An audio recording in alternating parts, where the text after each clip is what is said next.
FSN Radio. It's all about what's next. Go to financialsurvivalnetwork.com and sign up for your free weekly newsletter. You'll also get 3 free reports. The Financial Survival Network. It's all about what's next.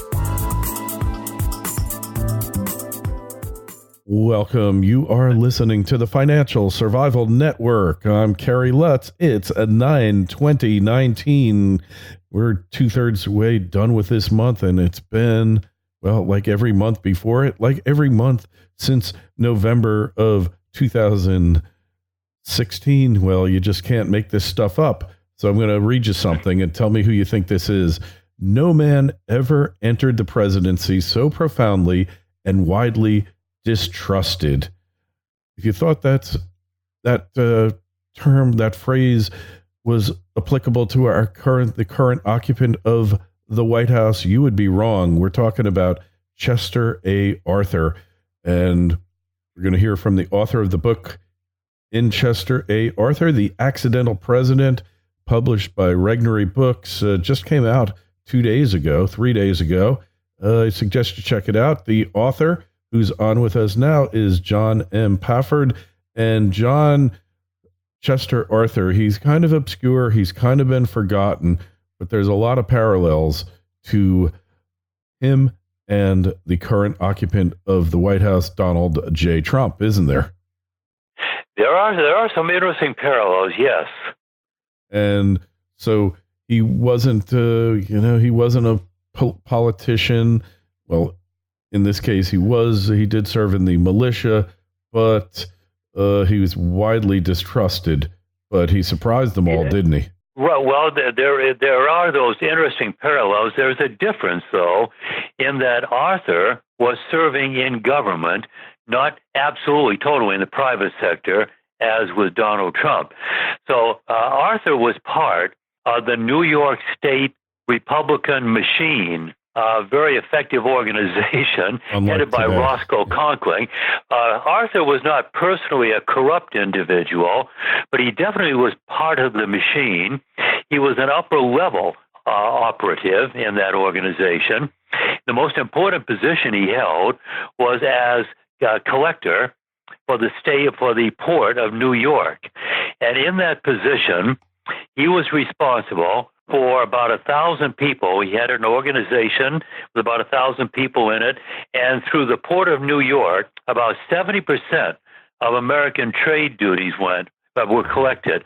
So it was a vital position that he held, but yet it was not an elected position, and it was not one to which people would look when they're trying to think of who would be the next president of the United States.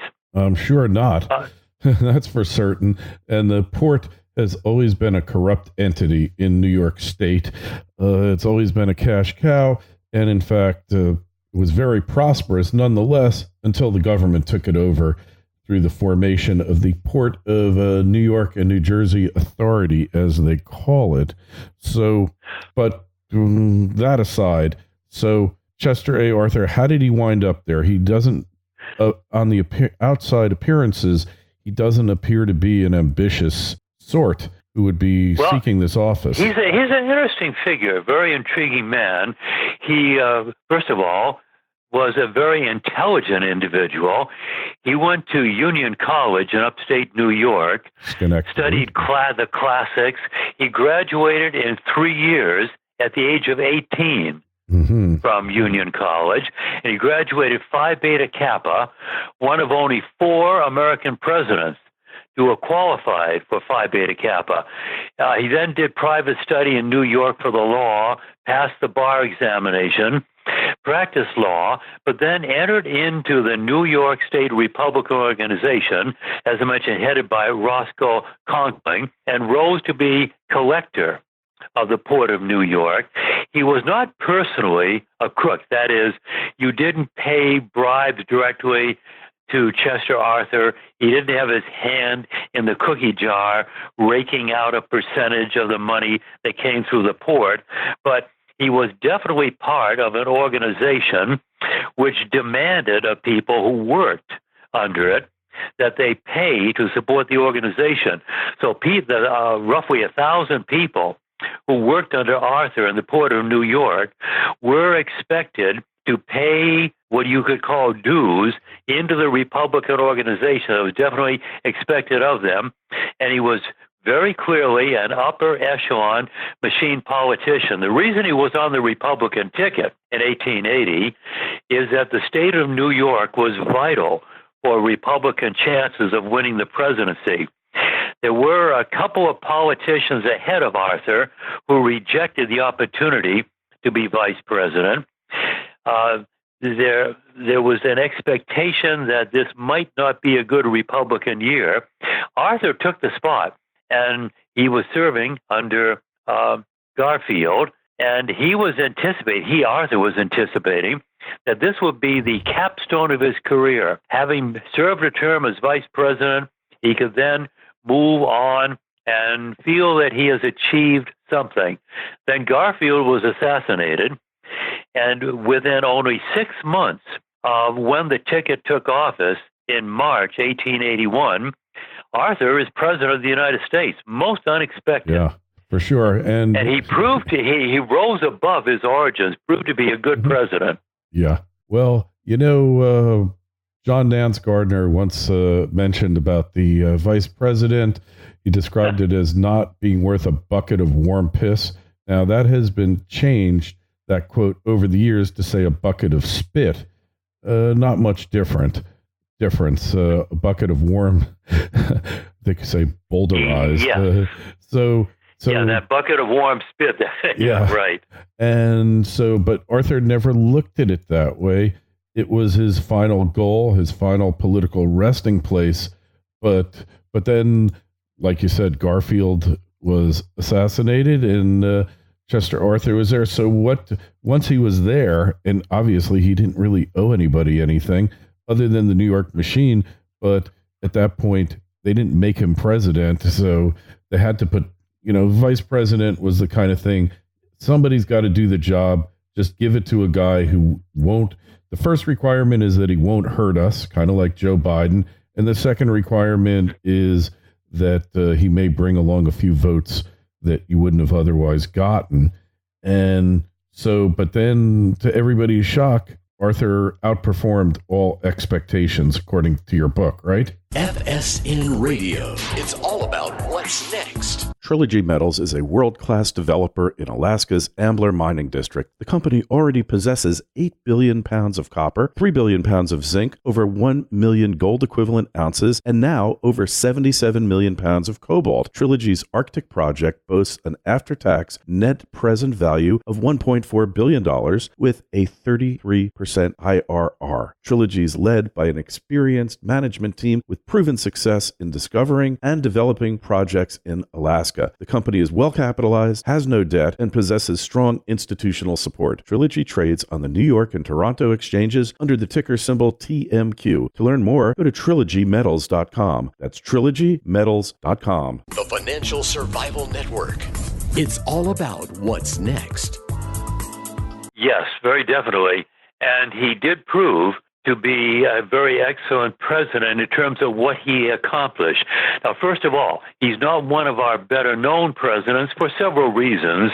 For one thing, there was no major war during the Arthur years. There was no major depression or any other substantial or significant internal crisis during the Arthur years. So for those who are looking for excitement, then it's not really on the same level as, say, being president during the Civil War or World War II or during the Depression. So he did prove to be, in a sense, though, a man without a party, because, first of all, the individuals with whom he had been associated back in New York now thought that this was a great situation for them. Their old buddy Chet was president. It was gravy train time. And they proved to be totally wrong, because he was determined to be president of all the people and to be an honest president, definitely doing his job conscientiously. But the reform element of the party, those who wanted honest government, the people who had backed Garfield in 1880, just were not convinced that Chester Arthur was for real. They didn't see him as one of them. So in a sense, he proved to be a man without a party. And another thing which really reduced his prospects for serving another term, for becoming better known in history, was the fact that he contracted Bright's disease as a kidney ailment, at the time 100% fatal. And he only lived a little over 18 months after he left the presidency. So this was affecting him physically during the years of his presidency. And also, too, people who have Bright's disease have a tendency to have to fight mental depression as well. So he had a good many things to overcome, and yet he did them nobly. And there are some important things that he did achieve during his administration. But again, he did prove to be somewhat of a man without a natural base of support. People either figuring that he has betrayed them and that he's not a machine politician anymore, or they don't really trust that he is for real.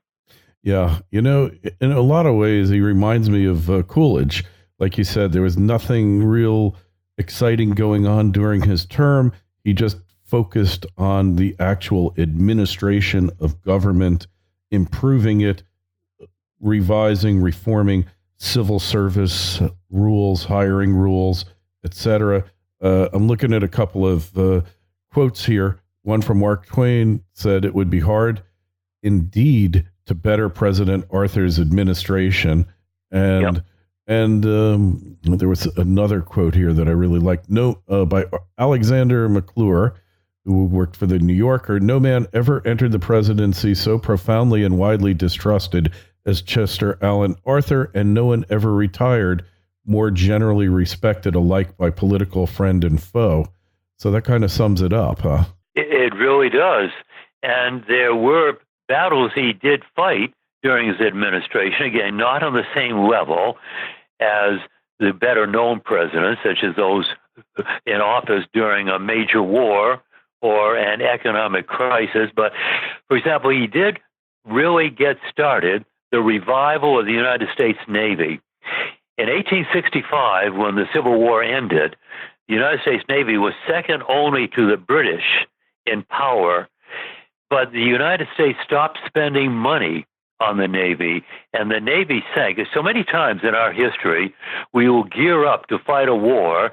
Then once the war is over, we've decided everything is going to be fine now. There's no need for powerful armed forces, and everything is going to be tweet around the world, only to be proven wrong by reality.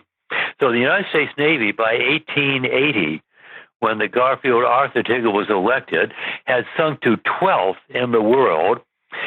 And in terms of effectiveness, I would say even worse, because most of the ships we had were very archaic. They were not really able to fight any modern enemy at all, or they were coast defense vessels only effective for inshore type of service. And Garfield undertook the revival of the Navy. It's he who got started that move, so that by the end of the next decade, we were a major naval power around the world, and that meant that we were able to protect American trade and protect American interests against those who would try to attack us, who would try to do harm or try to intimidate us. It worked very well. So Arthur did a great job in terms of reviving the Navy, and he deserves credit for that. He also undertook civil service reform. Up until the time of Arthur, everything was patronage-based, and by the end of the Arthur administration, the Pendleton Act had been passed, and about 10% of federal government employees now were employed as part of civil service. The top people, as is true today, would be replaced when a new administration came in. Obviously, you are going to have new policies that come in. But the idea was to have middle-level and lower-level professionals doing government work. Yeah, and that's the way in theory it should be. So Donald Trump today, obviously widely distrusted, he wasn't an accidental president because he never served in office before. What other parallels do you see with him? What are the parallels? Well, for one thing, there is a fight over the nature of the American dollar. It was different back in the 19th century in that we were under the gold standard, and that this was supported strongly by Arthur. But at that time, as well as today, there were people making the argument that the more money we pump into circulation, the greater the prosperity. We should have unbacked paper in circulation. That prevails today. It didn't prevail at that time, but there were those making that argument. We just need to get more and more money out there. The value of it is insignificant. He was a strong supporter, though, of sound money. And there was a fight going on. In 1878, the Bland-Allison Act had passed, which increased the amount of money in circulation using silver as the means then. But again, Arthur was very definitely a sound money man. He also opposed heavy government spending for what you would call patronage. There was a Rivers and Harbors Act passed in 1882 that he vetoed. Even at that time, in the 1880s, when taxation was lower, when government budgets, especially federal government budgets, were lower, there still was patronage. There still were those who wanted to dip their hands into the cookie jar, who wanted access to federal government money. And Arthur did veto Rivers and Harbors Act. And it's interesting, even at that time, when government was smaller, there still was this emphasis on having the government spend more and more. So from 1875 until 1882, the federal government spending on rivers, harbors had just about tripled. So there was government money being spent. There were those who wanted access to it, and Arthur vetoed this Rivers and Harbors Act. And we also, by the way, did have arguments over immigration, too, during that period of time. And there is a lot we won't get into now, but there have been a lot of opposition to different ethnic groups coming into different parts of the country. There was opposition to Germans coming into some areas of the country. Sure. In the 1880s, it's the Chinese who were coming in and working for less than Americans would work. And there were those who wanted to pass laws prohibiting Chinese immigration. Arthur thought that was going too far, and he did veto a Chinese Exclusion Act and did get a compromise passed. Mm-hmm. Hey, I wonder, I'll bet back then when Chester Arthur was president, they probably had what they called the Industrial New Deal, which was they wanted to subsidize all these industries like rivers and ports, all of this patronage to help industrialize the country and also line the pockets. So it's kind of an interesting parallel. Some of it, you can argue, did some good, such as giving land to railroads, for example, if they would expand westward ahead of the population. But yes, there are the beginnings in this second part of the 19th century for all the things we see today that you were just mentioning. But the people who advocate this type of thing are not able to control the government.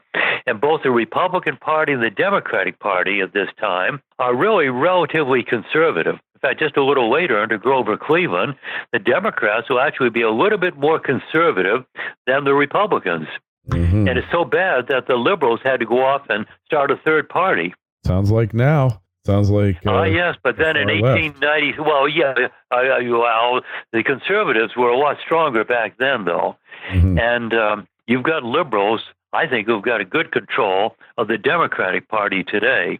Yeah, well, and there are those who would like to sink their teeth into the Republican Party more and get the Republican Party as more of an organization of high taxation, high spending. They're not controlling it.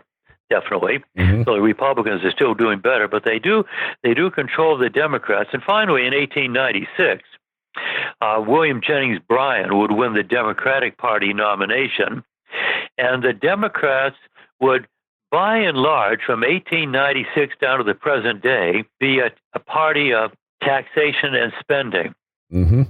Well, it's interesting, the evolution of the parties, the damage they've inflicted upon the country, I guess some good things also, but the parties are always in it for themselves first and foremost.